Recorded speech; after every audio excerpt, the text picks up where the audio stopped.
Good morning, friends. I hope I am audible to you. Morning, sir. Yes, good morning, sir. Very good morning to all of you. Any questions from the previous classes before we start today's session? Any questions from previous class before we start today's session?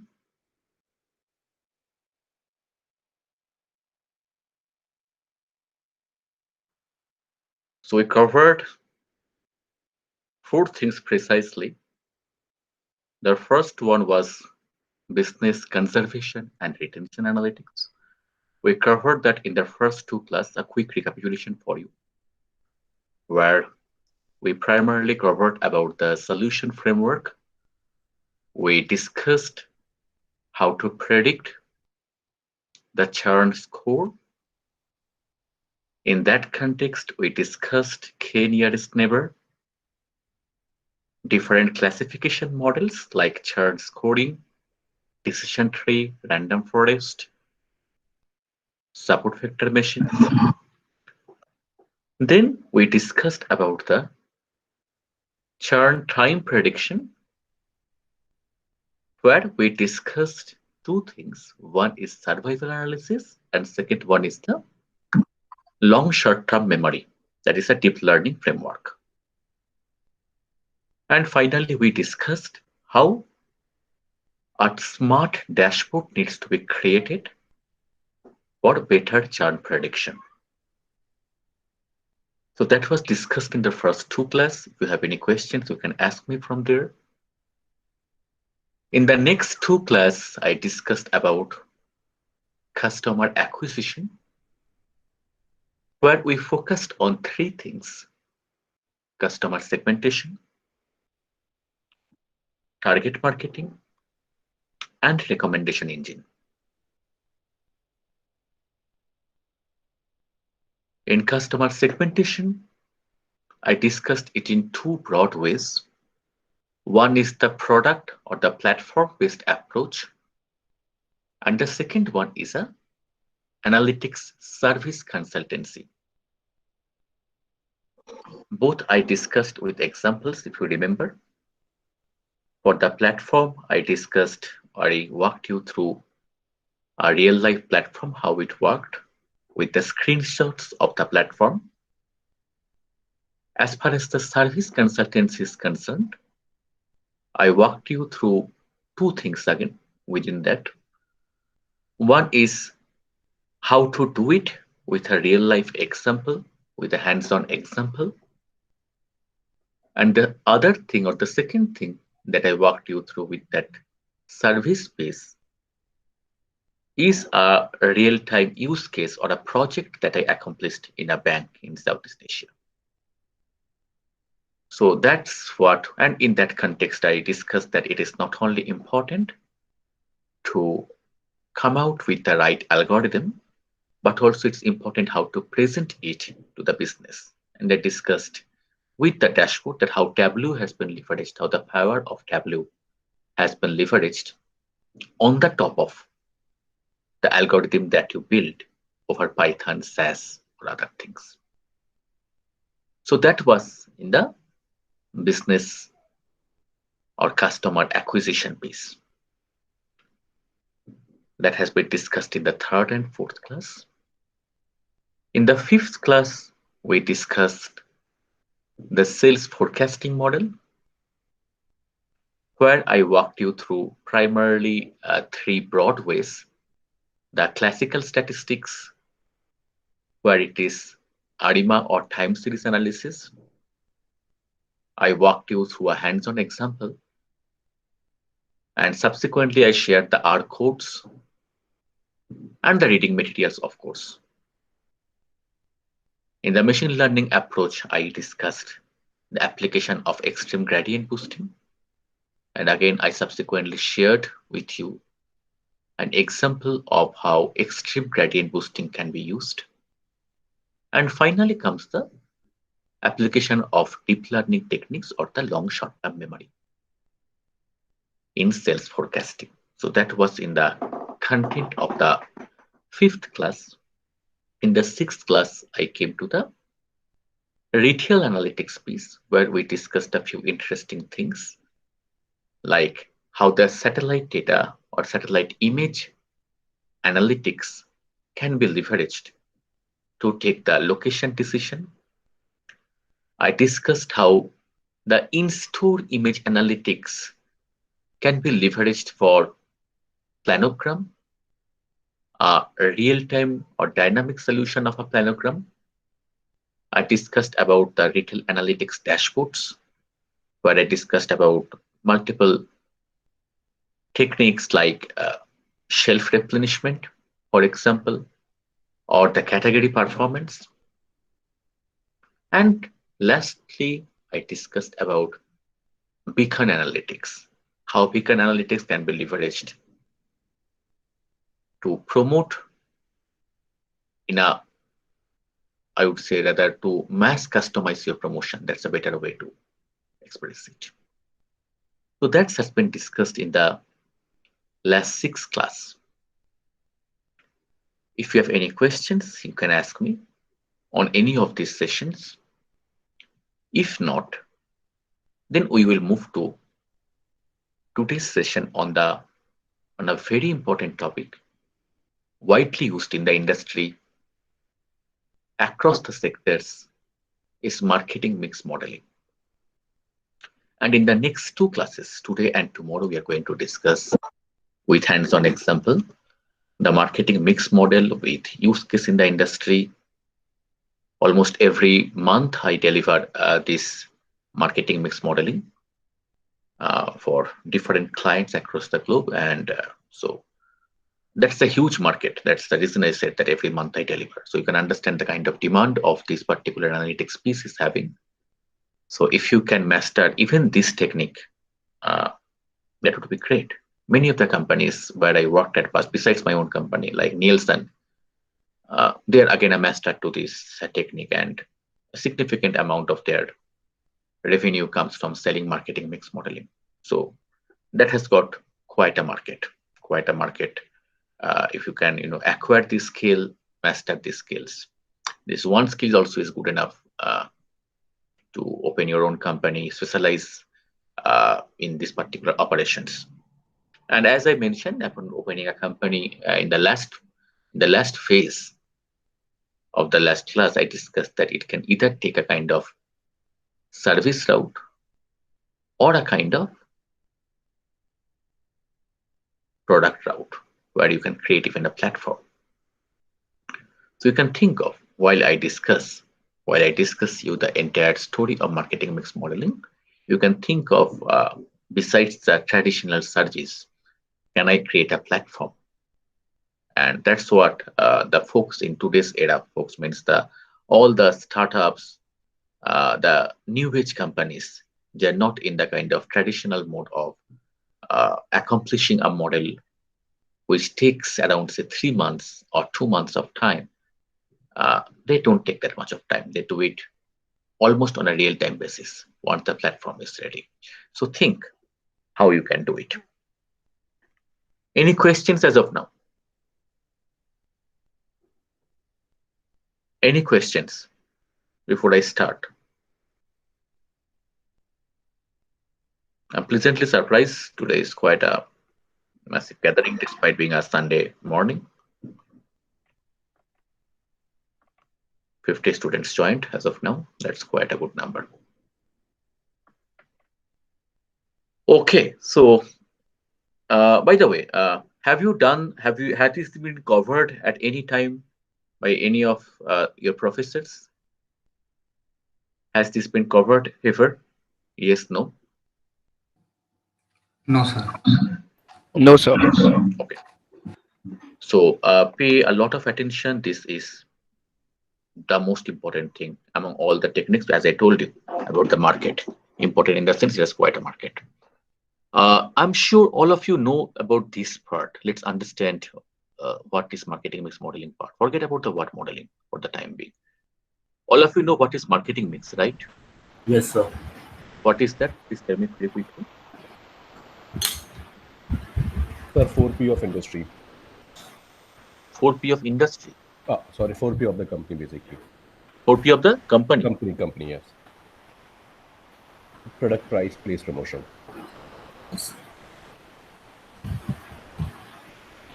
Would you rethink or restate your answer? So the I think four P's of marketing. better, better, better. Sorry. Further refine, further refine. So they are marketing tools that Can you company. please all tell your name when you were speaking? Who was the last person? So this is Amrish. Yeah, and the next person? Ankit, sir. Ankit. Yeah. So it is a like a marketing tool that company uses to reach their objective, marketing objective. Okay. Let's make it very simple. Of course, marketing tools, no doubt about that, but we'll come to that at a second stage. Uh, Let me start with where the first gentleman stated that marketing mix is primarily the 4 P's of marketing. I would rather request you to refine that statement, fine tune that statement. 4 P's of marketing a product, because as far as the services are concerned, I don't know whether you have read service marketing or not. Have you got a chance to go to service marketing? Yes, yes. It will be seven P's then. Exactly. So don't say 4 P's of marketing only, 4 P's of marketing a product. And in case of service marketing, we also have people, process, physical evidence, like that. And you all know the meaning, right? I'm not here to discuss what is people, process, physical evidence, those things, right? You all know those things, right? You all know those things, yes or no? Yes, sir. Yeah, you are supposed to, because now you are going to mathematically operationalize the concept, not that we are going to discuss the concept in this class. So if I have to tell it in a nutshell, what is marketing mix modeling? All these variables. What are the variables? All this: product, price, place, promotion in case of a product, in the service, people, process, physical evidence. If you break down each of these words connotes hundreds of variables.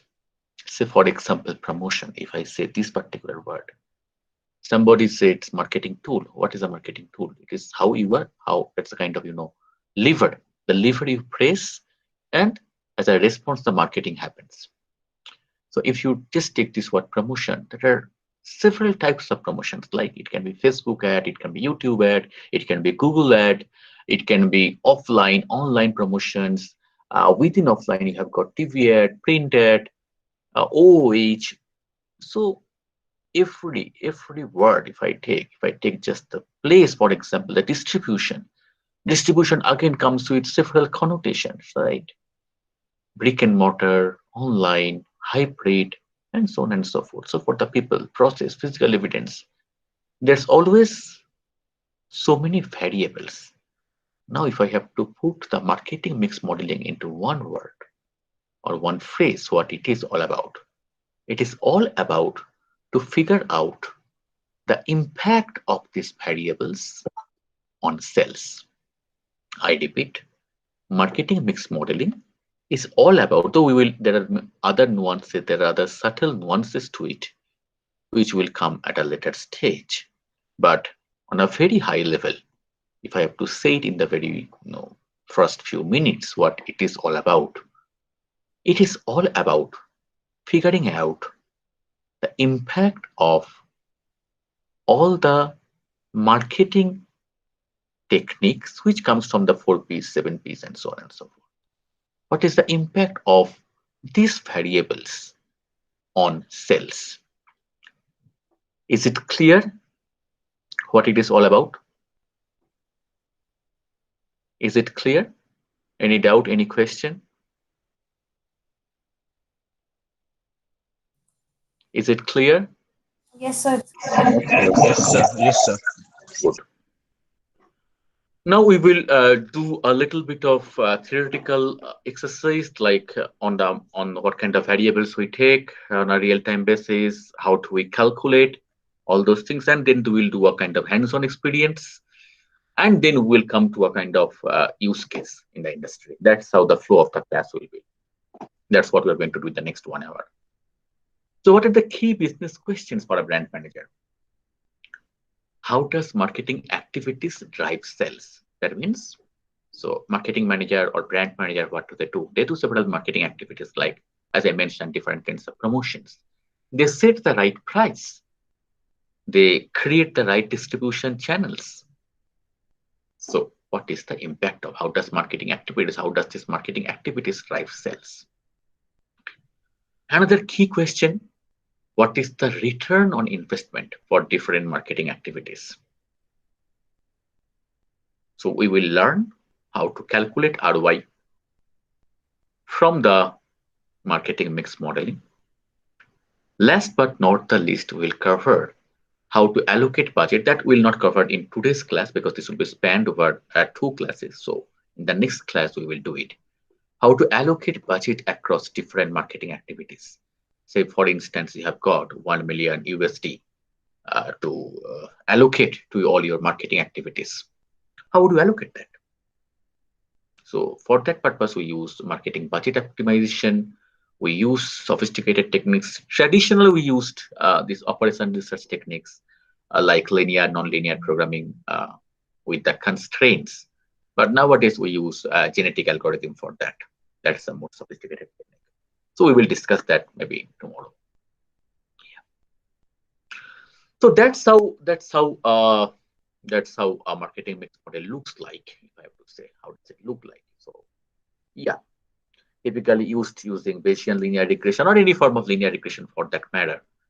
We will discuss maybe Bayesian linear regression at a later stage, but at least we'll focus on the linear regression first in the context of marketing mix modeling. So what is the impact of ATL, all the above the line, below the line, brand, distribution, macroeconomic factors on sales? Because sales is the function of those things. So that's what we are going to do. Ad stock saturation, again, we will park it for the next class because this is slightly, advanced topic. We'll cover the basic today and we'll move to the advanced things in the next class. Sir, I do have a question. Please, your name first. Sir, Ashwara. Yeah, go ahead. Sir, regarding to the mass communication, company should follow ATL or BTL? Regarding the Mass communication, suppose I have to I have to market a product and I have to do a outbound marketing or to reach to a larger Correct. scale. So Correct. do I need to do ATL or BTL? Why not both? Why not both? Okay. Yeah, absolutely. Of course, it goes without saying ATL. First, it has to be ATL because if you are going to reach the mass, you have to take the help of TV, print, all these ATL activities, no doubt about that. But why not BTL? Why not the in-store promotions? Why not the different kinds of discounts? Why not to when the folks will come to your store, they will see all the BTL ads. Why not? Okay. Yes, sir. Thank you. Okay, so here is how the methodology goes. First is the data preparation, creating time series data at a weekly or monthly level for sales volume. That's very important. Actually, I can focus that in the next slide.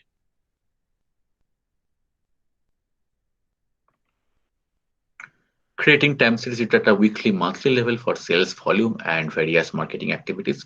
Please remember this. Tabulation is very critical. You might not get the data in the way you want. So you need to tabulate it in the right way. So then we'll do a little bit of feature engineering. Again, park what we do for the next class because ad stocking I'm not going to discuss in today's class. That's slightly advanced. Let's cover the basics first. Tomorrow we're going to discuss this ad stocking part when we'll discuss what we do in this case. Then we do the modeling part, which I'm going to discuss today itself, how to develop the model. And finally, the optimization or the marketing budget, where I discussed that we're going to use the genetic algorithm. Yeah.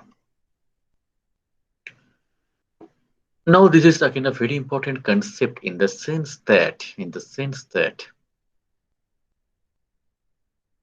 though marketing mix model apparently looks like an equation, right? This is an absolute equation. And of course, we come out with an equation. Not that we don't come out with an equation. But when we present that to the client, we don't give a kind of raw equation. We come out with multiple graphs, charts, dashboards, visualizations, storytelling while presenting the results to the client, because clients at the end of the day wants to hear the story behind what happened. So we come out with stories like what is the total sales contribution, percentage contribution of each marketing channel for full modeling period. I shall walk you through how to develop the story. That is also an agenda for today. The year-wise sales contribution, like year-wise percentage contribution of each marketing channel, how much each marketing channel has contributed. In fact, I shall also walk you through what does contribution mean. So just listen to it as a story now. We'll come to the mathematics in another 15-20 minutes, if not earlier. Return on investment, again, I shall walk you through how to calculate this piece. ROI for each marketing channel we will do. I shall also walk you through year-wise volume drivers. What is the due to analyze? That means which particular marketing channel has driven the volume on an year-on-year basis. This one I'm going to discuss in the next class because this is dependent on the ads talking part. But that's the kind of this kind of response curve are pretty much an output of your delivery, and just the equation will not give you the response curve. So we will discuss tomorrow that how we come out with a response curve. Again, optimized budget allocation, how to allocate the budget. This is what we are going to discuss today. Marketing performance landscape, that how your marketing activities perform, what are their contribution, what are the ROI on the y-axis, contribution percent in the x-axis. We will discuss how with a real life use case, how does this kind of charts look like.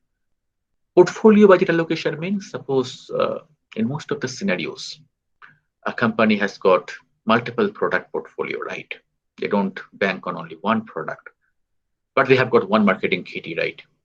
So not only about for a product, how they will allocate to the different particular media, but also how they will allocate the entire kitty towards multiple products. That's what we call our portfolio budget allocation. So we'll discuss that also. These three are part for the next class. Okay, so always remember the dependent variable is sales volume. Sales value we require, of course, because that helps in calculating ROI. How do we get the sales value? We know the average sales price. We get the sales volume, and then we calculate sales value, and that helps in calculating ROI. But the dependent variable is always the sales volume. Please remember that. Let's hold on for this part. Now, with this understanding, let's do a kind of real-time use case.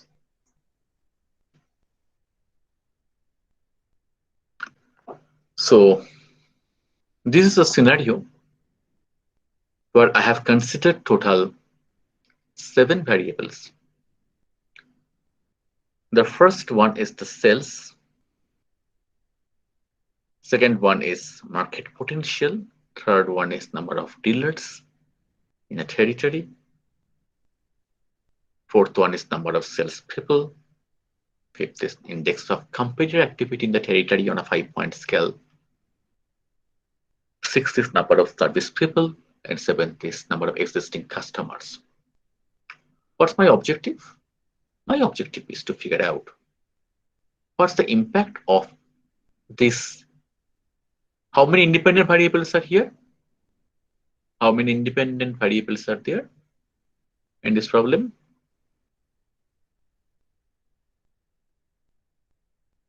Quick answer, please.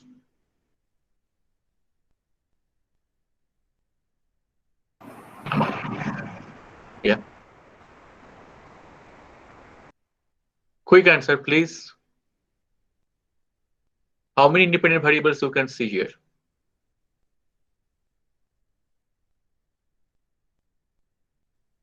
Am I audible to all of you? Right? You all are here. Why 4? Why do you think it is 4? Your name first. Kriti Kumari. Kriti, why do you think it is 4? So one is index of competitors at the 5 point, number of service people, number of existing customer, and number of salespeople. My dear friend, all these variables other than the cells are independent variables. They all, that means all means the second to seventh, that means all these 6 variables have a potential to leave an impact on cells. Any doubt on this statement first? No, I don't agree with you. Feel free to So, number of dealers, how is it independent? possible, If the say you are in a you are thinking of a kind of car company, say Toyota, for example, you are doing a marketing mix model. Now, if the number of dealers are not there in a territory, do you think the sales will take place? No. Naturally. Okay. Same thing for any company for that matter. The dealers don't exist. A good number of dealers, the distribution will not take place, right? Even if you create a demand through all your mass media, the products will not reach the store.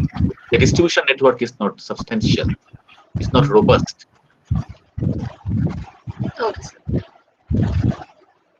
Any doubt about this part? Any doubt about this part? That yes, these 6 IVs a reasonable good number of independent variables to start the problem with? Okay, if not, let me walk you through the data set and then I shall ask you another question. Why I'm asking you the question? For the simple reason that if you co-create the knowledge with me, then you will never forget. Listening the story is good, understanding the story is good, but then if you activate your brain along with me, then things should be better understood by you. That's the reason I'm asking you the question. No other intention to test your knowledge. Okay. So you can see here, these are the 15 set territories are there, right? And all these, please remember, when I'm doing a regression, the entire data set is cross-sectional. Cross-sectional means taken at a single point of time.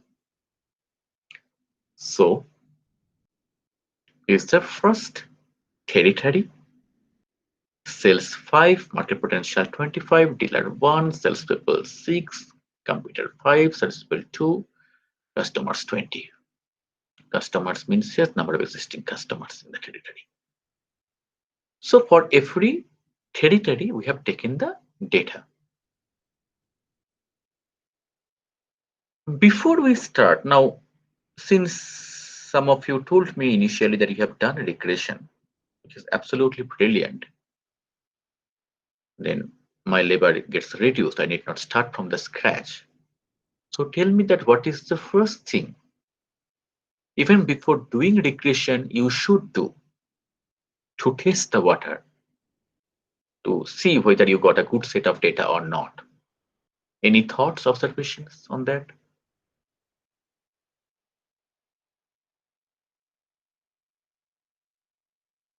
Any thoughts? Any thoughts on that? What should you do first?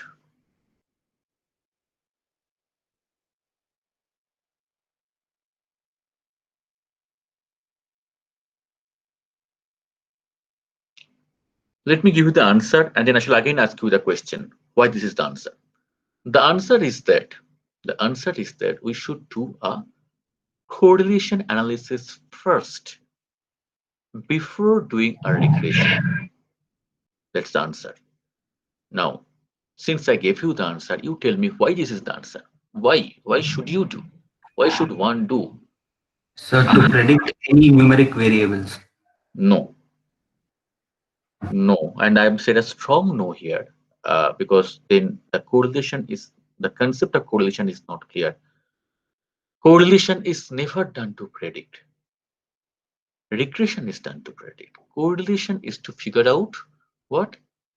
An So association. I meant regression only, sir. That's not the question.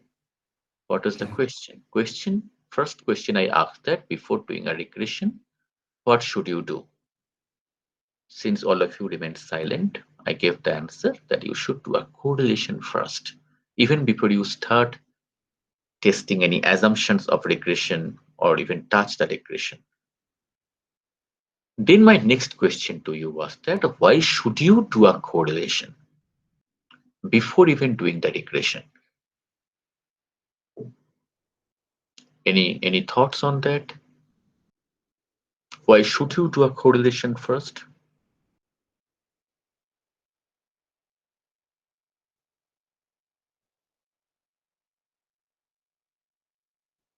Do you know what is a correlation?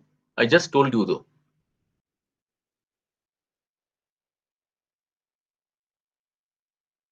Please be interactive, else it becomes no fun. Yes, sir. No correlation. So what is correlation?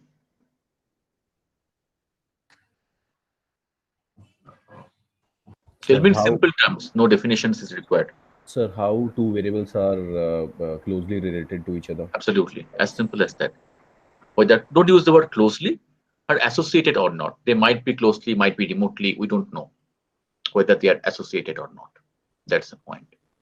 Now, why should we do that thing? Just create a kind of logical connect. It's a simple logic. Why should we do that thing before doing a regression?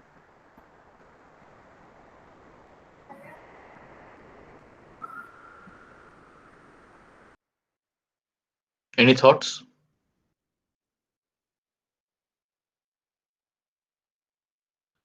Simple logic is that if there's no association between the or among the variables, how can there be a causal relationship?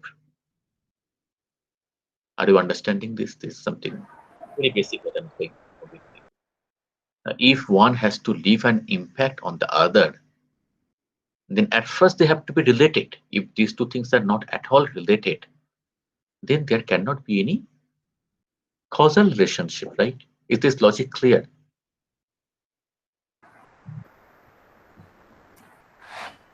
Yes, sir. Am I teaching to one student only? Yes, sir, it is clear, sir. Okay. I expect all of you to be responsive, and I love to believe you are all in front of your laptops. You have not just logged in and spending your Sunday morning. Anyway, so if that's the logic that we should figure out whether an association exists or not, then we should do a correlation first, which you can do even in Excel, no big deal. Or at least the function COO equals to CORREL. You might be all knowing that.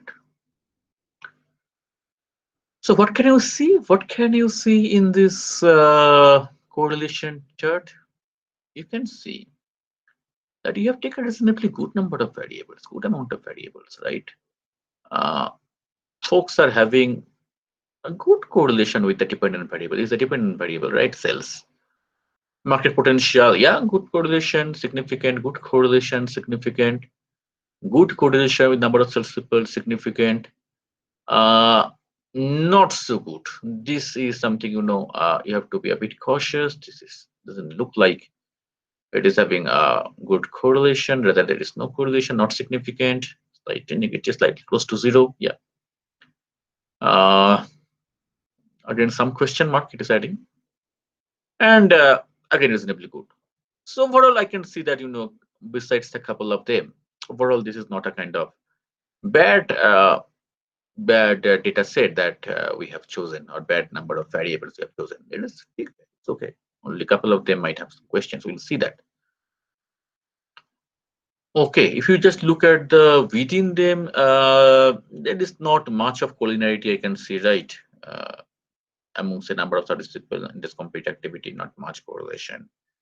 Here I'm finding some correlation, but I can see, we will see it. We will see it when we do the real regression. Okay, now again, let's come back to the data set.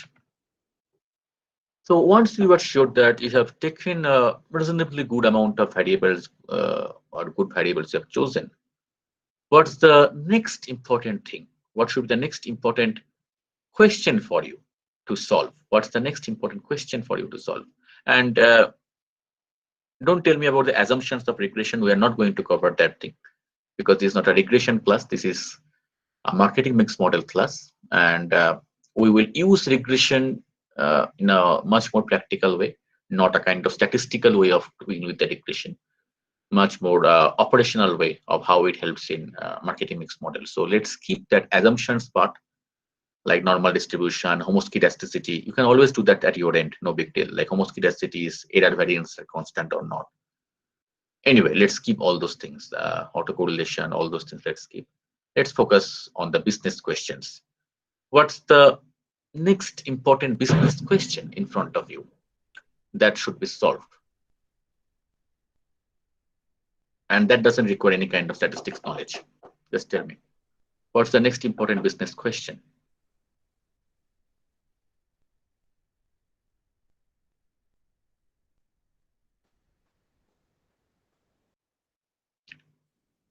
First, please answer So that.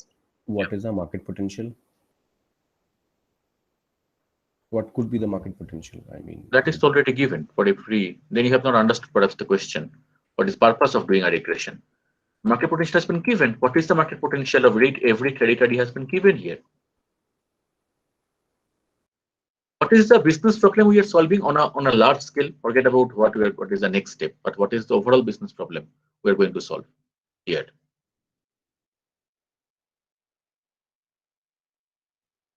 What is the fundamental business problem we are going to solve here?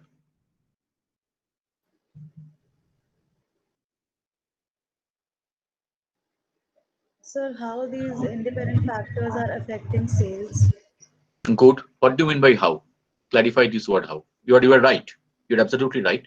But clarify this word how. Throw So some more to light. basically study the impact of these factors. Okay. Are Your they name, please, first. positively, yeah, Sir Varnika. Yeah, Veronique. Okay. Okay. So are they positively impacting our sales, or and if they are impacting, by how much percentage, or by Absolutely what is correct. the impact? No doubt about that. Not a trace of error in your statements. Now, to arrive to that part, what do you think is the first knowledge you require? Even more fundamental to what you said.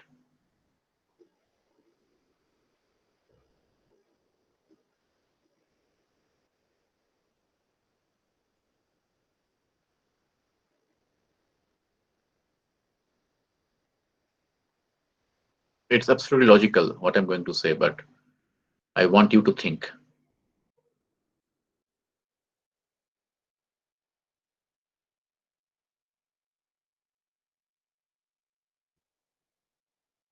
Now, what Vermica said is that what is the impact, positive or negative impact on cells?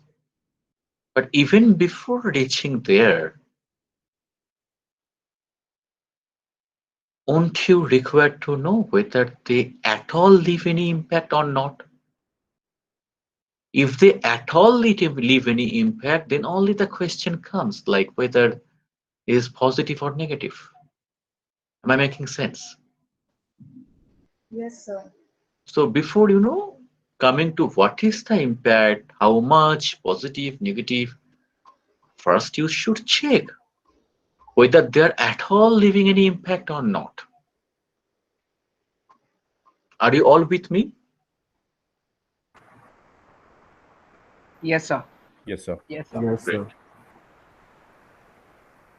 So what we do is that, and you know about regression equation, correct? I'm not teaching you those things assuming you know. The slides have been created without the equation assuming you know. You know that, right? Y equals to a plus b1 x1 plus b2 x2. You all know these things. Plus dot dot dot dot plus bn xn. You all know these things or you don't know? Yes, sir, we know. Perfect. Perfect. Where y is the dependent variable and a is the constant, x1, x2 to xn are the independent variables, b1, b2 to bn are the respective coefficients of x1 to xn, which shows the impact of x1 to xn on y. That's what a simple story is, English story. Now, to figure out whether these variables are at all leaving an impact or not, you have to do a simple hypothesis testing. And what is the hypothesis? If you know that beta 1 is the impact of x1 on y, so your null hypothesis can be beta 1 equals to 0 and alternate hypothesis beta 1 is not equal to 0. Let's test that hypothesis through regression only. So we are taking this one as dependent and the remaining as independent. And let's run the regression equation. We can do a lot of things. I'm not going to the regression details because, as I told you, that this class is not to teach you regression. What you could do is a kind of stepwise, backward stepwise, forward stepwise. Backward stepwise is nothing but starting removing one of the variables with the most significant and slowly removing one by one at every step. Forward is just the opposite. You start with all and then remove it. Is like that. So I'm keeping the entire stepwise or the different other ways of regression aside. So what we have done here is that we have done a quick t-test, right? What was my hypothesis? Here beta 1 equals to 0, beta 1 is not equal to 0. Beta 2 equals to 0, beta 2 is not equal to 0. And you also know, I'm sure, right, p-value 0.05, how to test a hypothesis, that has been taught to you, right? You know those things, correct? Yes, no? Yes, sir. Yeah, that must be taught. Yeah. So what I have done here, I've actually tested 1, 2, 3, 4, 5, 6 hypotheses here. And for every hypothesis, I've got a t-test value, I have got a significant value, which tells me very clearly that out of these 6 independent variables, which variables are leaving an impact. So can you tell me by looking at this table, how many variables or which variables are leaving an impact?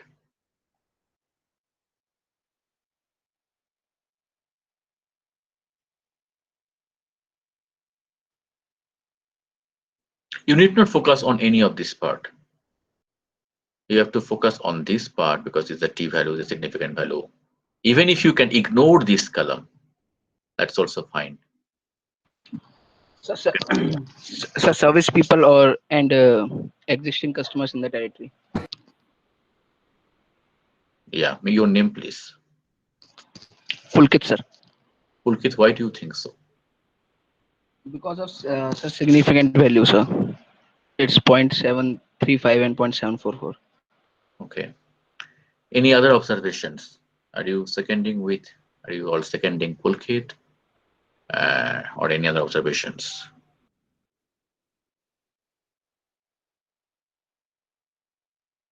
You know how to read a significant value, right? You told me just a few minutes back, a couple of minutes back. So yeah, that's what Pulkit interpreted.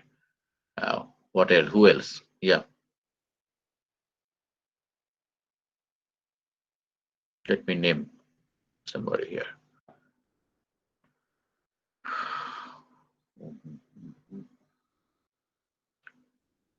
Ravina Mehra, you're there? Can you unmute yourself?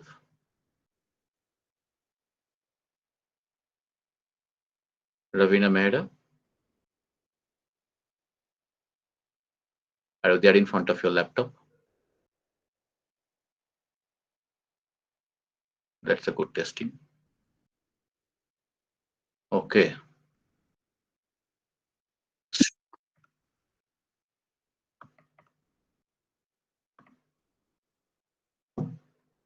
So Ravina Mehra is not there in front of a laptop, it seems. Divya.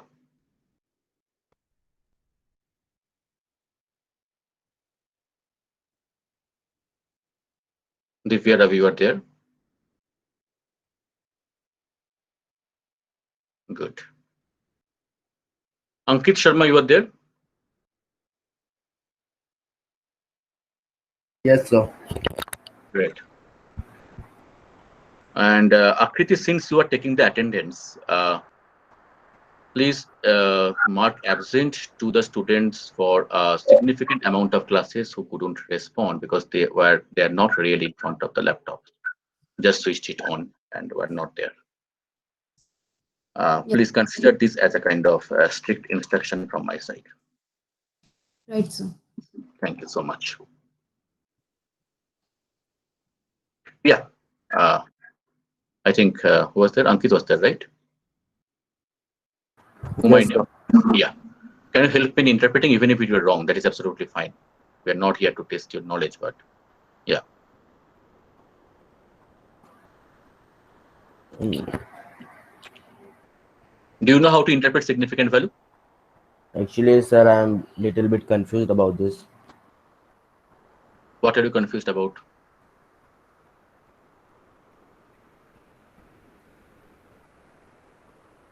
How to calculate them, sir? I'm not talking about calculation. Anyway, please pay focus, please pay attention. What you are doing is actually invaluable. Unfortunately, many of you might not getting the value that right, but take it from me that it is quite. Please mute yourself. Let me explain. Thank you.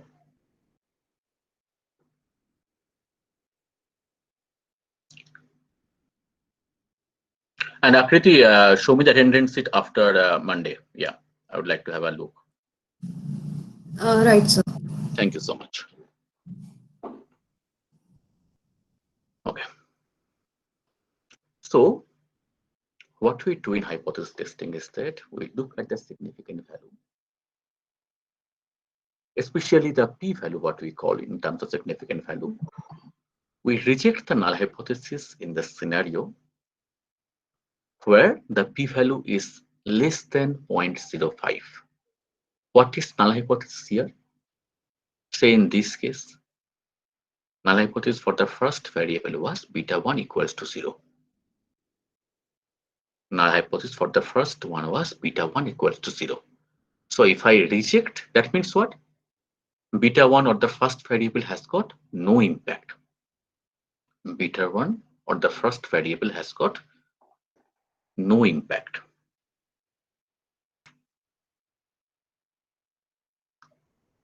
That I am rejecting.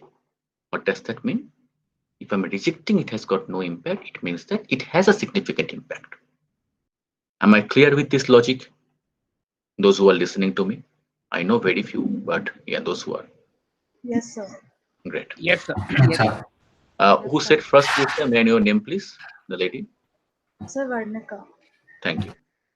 So that means what?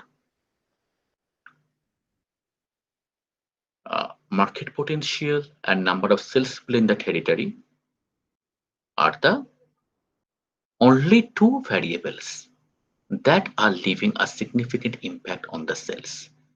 The other variables are not leaving any impact on cells. Is this clear to everyone, those who are listening to me? Yes, sir. Yes, sir. Thank you so much. So what we are going to do is very simple. We will reject the remaining variables. So we'll only keep market potential and number of cells in our equation and reject the rest.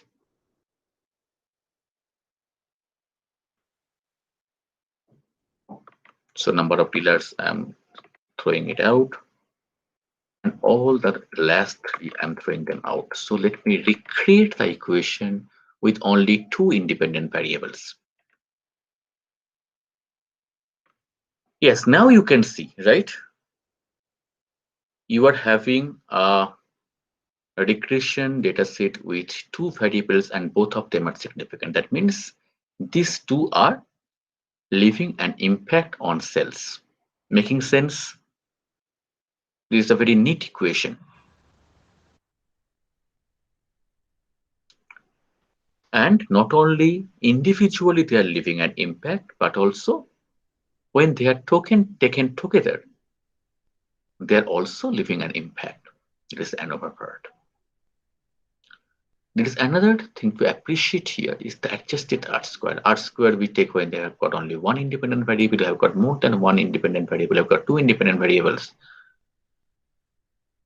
The beauty is that even if we take only two independent variables, we can still explain 95% of the variation in cells.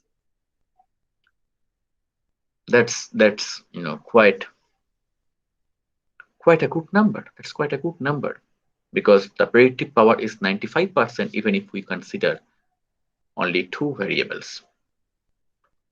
So now the thing is in front of you. Thing is means the constant is in front of you. This is the coefficient part. This is the constant. These are the variables. These are the respective coefficients.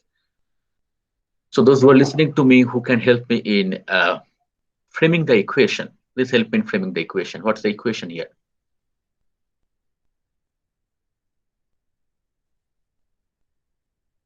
What's the equation?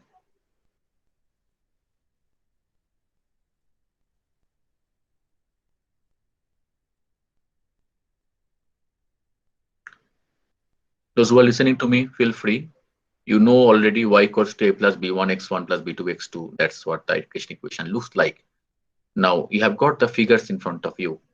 Just help me in framing the equation.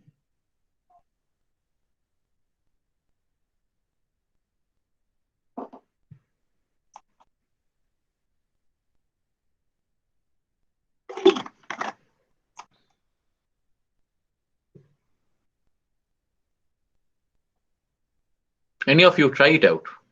Feel free to try it out. That's absolutely fine, even if you cannot figure it out. But what is the constant here? Mentioned here, right? Minus 10.616. So what is your y here? What is y? What is the dependent variable? So sales. Yeah. So frame the equation now. Your name first. Ankit, sir. Yeah, Ankit, go ahead. Sales equals to?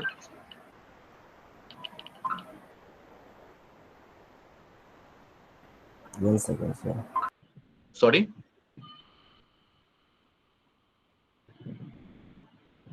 Go ahead. Worst case scenario, it will be wrong. That's fine. Sky will not fall. That's fine. Any of you else? Sir, it will be Your name first. Ankit, sir. Yeah. Constant plus this minus 10.616.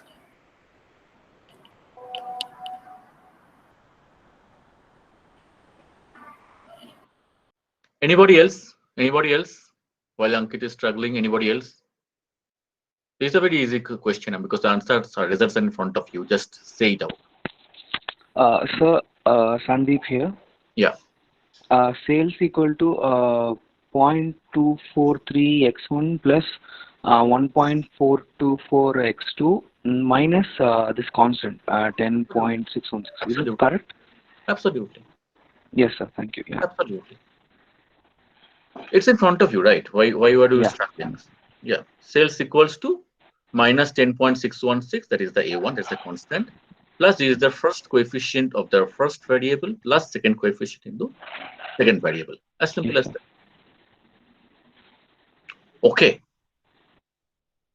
Now, how can you utilize the equation? How can you utilize the equation? You're not going to present the equation, right? How are you going to utilize the equation in prediction? We can use this to find the sales when data is given, in the data, we can know the market potential in lakhs and number of salespeople. So the thing is, we need the sales value. So we have to substitute the market potential and the number of salespeople in the equation so that we can get the sales. Correct. And the other way around also you can play. Yes, sir. You have a sales target. Your name please, the same gentleman, Sandeep? Sandeep, sir. Sandeep. Yeah. So the same. Other way around also you can play. Suppose you have to reach somewhere, let me show an example. Suppose you have to make it, 50, for example. I'm just saying. Suppose you have to make it 50. I shouldn't do it ideally to change. Yeah. So what I can do, we can do a lot of changes here. Suppose market potential, how we can increase it. If I make it 100, still 25. If I make the number of salespeople also, say, instead of, let me zoom it, if you can, you cannot see it. I guess you can all see it, right? So yeah, if I just make it 20, yeah, it's still 42. You can see how the change is taking place while I'm playing with it. Yeah, look, you make it 26. Yep, that's how. That's the beauty, right? If you have a sales target, you know how many salespersons you need to recruit. Or if you have to make it 100 or something, 30, for example. I shouldn't change it that way though.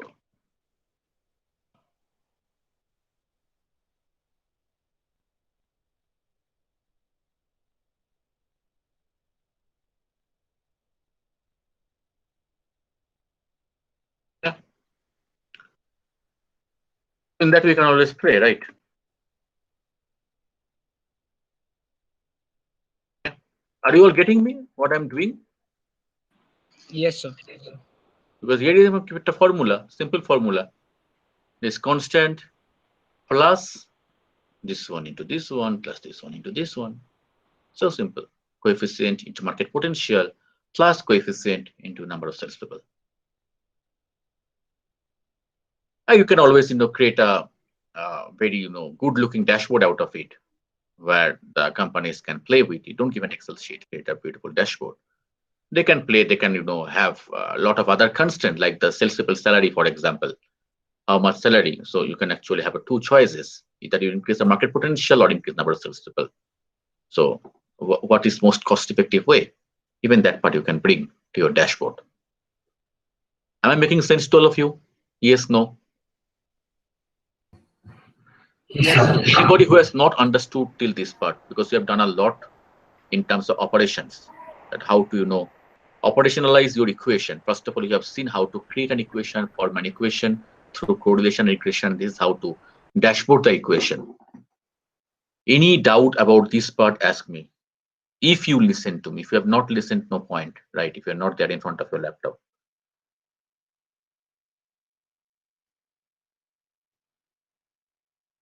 Any doubt, any question, feel free to ask me now.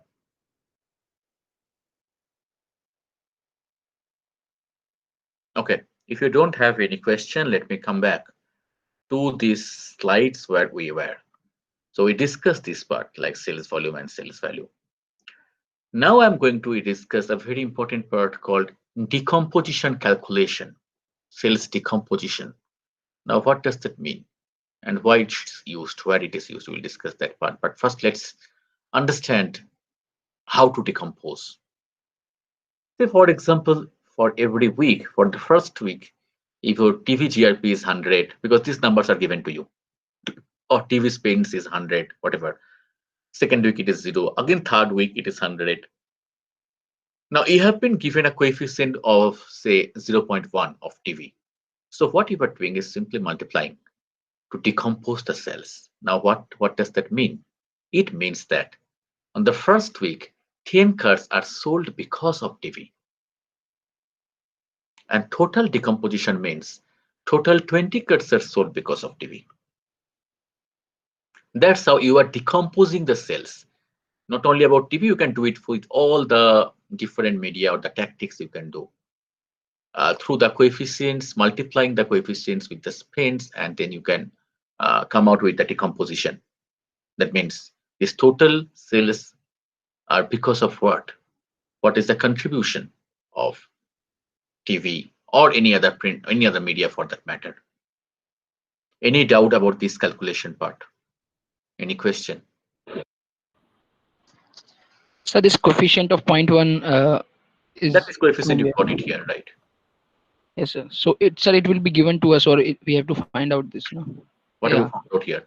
Yeah. You found out, right? Given means, see what I told you here in the beginning of the slide here, that we are not going to present a raw equation or just a dashboard, right? We are going to come out with a lot of other visualizations from that equation. Okay, sir. Right. So we are not going to stop in that particular equation and creating this dashboard only. Of course, we will do that thing, but then we can, generate some more insights, some more valuable insights from that dashboard. Making sense? Sir. Okay, sir. Okay. Thank you, sir. So what we are going to do is that, so let's try to decompose. and see what is the contribution.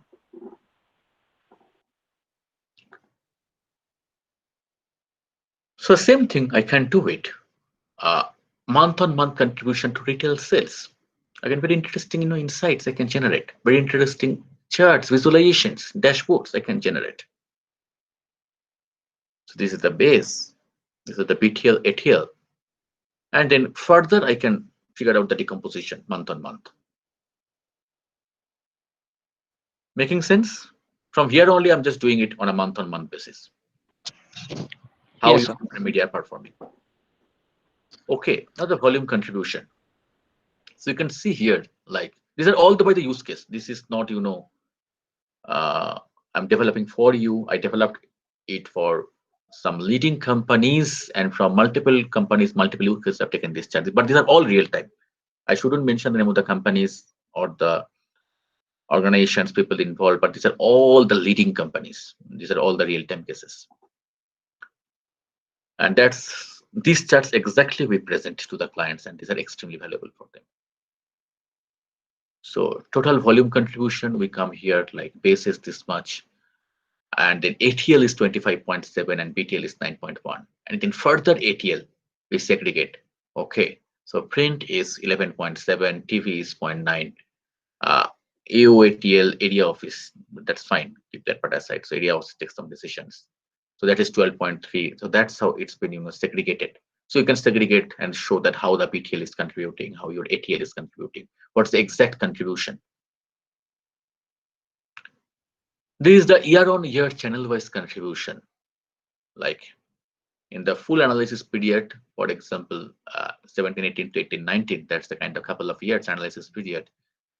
BTL is 6.6, BTL overall 0.2, CRM 2.3, OH out of home is 0.7, print is 11.7, T 0.9, TV 0.9, like that. And then we are breaking it on an year-on-year. So 1718, how much exactly? 1819, how much? And whether there is a kind of going down or going up. Yeah, this is going down. You can see only this guy, TV, is going up. That's why it is green. Making sense, guys? Am I making sense? Yes, no? Yes, sir. Okay. So my dear friend, what is important here is that your real journey starts, your real journey of presenting a marketing mix model starts after you frame the equation. Don't don't at all think that I have framed the equation, MM is over. It is just the beginning, and we will do a lot of today's remaining time. 10 minutes are there. Tomorrow's entire class, whatever we are going to do, is based on that equation only. So a lot and lot insights, many significant key insights, actionable insights can be generated out of that equation. So that's why it's very important. I always focus on the what the storytelling. So that's the storytelling. What the story is coming out, break it out, unfold the story, and present it to the client. Then only your delivery is complete and will be appreciated. Next is the volume due tools. So what generated this kind of sales volumes? So total sales increase from 1718 to 1819 is 98.7%. And then we have further broken down to what all generated these sales. It is the base, UBTL, BTL, OH, print, TV, digital, UBTL. So that's a complete breakdown of the volume due tools. And we have also present the percent change in spends. And you can see here that in most of the cases, this all aligned, wherever there is an increase in the volume and there is a corresponding increase in the change in spends, excepting a few, but mostly it's aligned. So that's how again you can present, yes, your volume due tos are here, and that's what is driving your sales. Again, presenting this thing with a kind of waterfall chart. If you are acquainted with the waterfall chart, you can see here that this is the FY 1718. and how it has increased to FY 18-19, and what actually is driving that growth. That's another beautiful way to present. Like base is driving this much, print is driving significantly, ATL is driving significantly, even 154 is driven by TV. So that's what these drivers of volume change from 17-18 to 18-19. Get yourself acquainted with this kind of charts, waterfall charts, and these are very meaningful. Now I shall come to the next piece. So first piece that I taught to you was after the equation was the contribution or the decomposition calculation. From decomposition, it was the contribution. The next piece is about the ROI piece, ROI calculation. So the total TV spends, for example, is $1 million, or it can be rupees, whatever. And so the average price of car is 100,000, for instance. And the total TV contribution, the total decomposition is 20 cars. So what is my ROI? Very simple, right? You are doing the TV contribution multiplied by the average price divided by the TV spends. That's the ROI. So ROI is 2. Am I making sense? Any question? If you can't grasp it at one shot, though that's very easy, that's simple ROI calculation I'm doing. Again, what I'm doing, from the decomposition, total decomposition, understood that the total TV contribution is 20. Right? That's what we did. If you recollect, we have done this, right? The total decomposition for TV, correct? We got it 20. I hope this is clear, right? Any doubt about decomposition? I hope not. No, sir. Okay. Now I'm taking that only, that figure here. I'm bringing decomposition as the total TV contribution. I have been given the total TV spends. Naturally, they will give here, right? If you again look at this chart, total TV spend I can calculate, correct? And I have got the average price of, say that is a car. I'm doing it for a car, for instance. It's 100,000. It can be any commodity for that matter. So I can straight away calculate the ROI. Total contribution into average price. Total contribution into average price. That is being generated. This entire thing is being generated by spending this much, right? So that's my ROI. Any doubt? Any question about this chart? This calculation, rather, this is not a chart, it's just a calculation. No, sir. Perfect. It's so easy. Now, if you can get a sense of ROI calculation, you can do it across all the media. That's how you can come out with an ROI dashboard for every media. So AOATL and AOBTL are observed to have a high ROI, right? And ROI greater than 1 indicates break-even has been achieved. And other than a few who fall shy of the 1 value, most of them are having a good ROI. You can see here, these are the spends. And the second one is the ROI. So you can see here the AOATL 37.4, AOBTL 10.9. Reasonably good ROI they are giving. Making sense? Yes, sir. Simple Yes, thing. sir. Look, what I'm getting here now, I'm doing it for all the media, and then I'm plotting it, creating a beautiful dashboard out of it. That's what data storytelling. That's what data storytelling is all about. And we have to really master, and you can only master it. It doesn't require a lot of brain, honestly. But what it requires is the love. You love for data. If you really love data, suppose if you really love your respective boyfriend or girlfriend, right? You can create so many greeting cards, so many things to make him or her happy. The same thing here. If you really love data, you can really churn multiple kind of dashboards, stories out of it, and then present it nicely.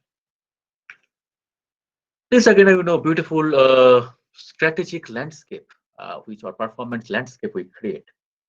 What I'm doing here is that I now have calculated the ROI for all the media, correct? That we have shown you how to do it. I've also shown you how I can create the percentage volume contribution. Just a quick recapitulation. This is how I calculate ROI. This is how I calculate the contribution from the decomposition, which comes from the coefficient multiplied by the respective media spends. What I'm doing is very simple.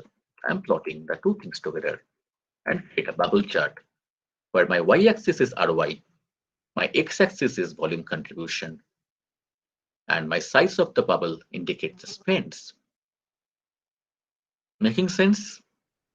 Take some time if you are not. I'm sure you might not are that much of acquainted with bubble charts, where I'm actually showing three things together: x-axis, y-axis, and the bubble size. Not only that thing, I'm also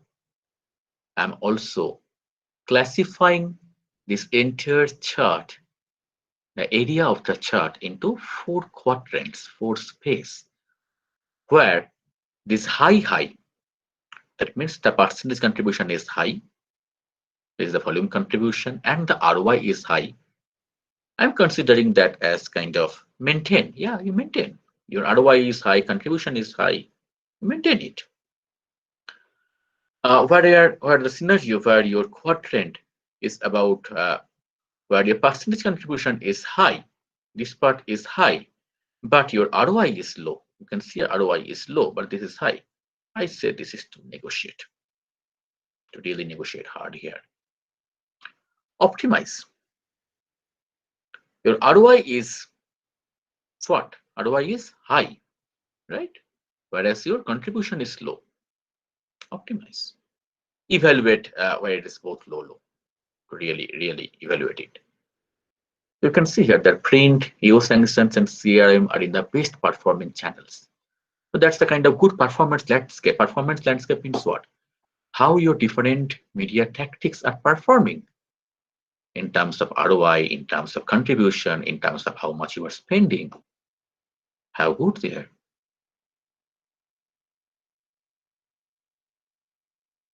So I think, I should stop here today, because I can go on and on, but then that would be too much for you to grasp for this class.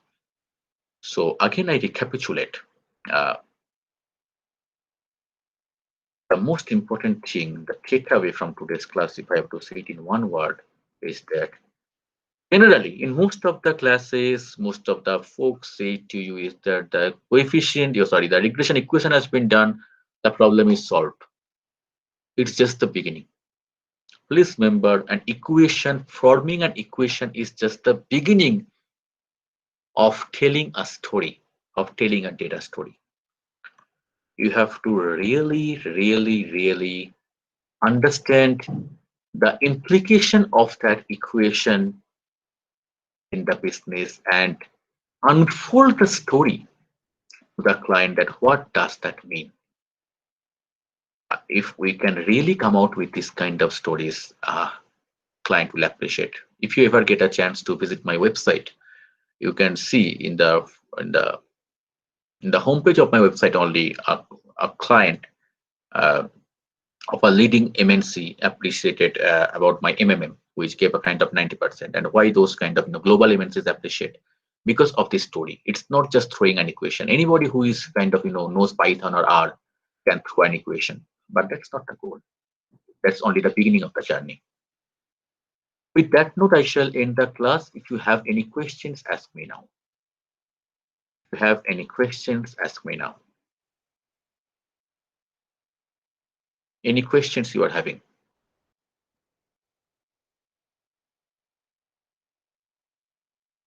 If not, then let me stop the class today. Let me end the class today. I wish you all the best. Have a happy Sunday. Bye-bye. Thank you, sir. Thank you, sir. Thank you, sir. Welcome. Thank you, sir.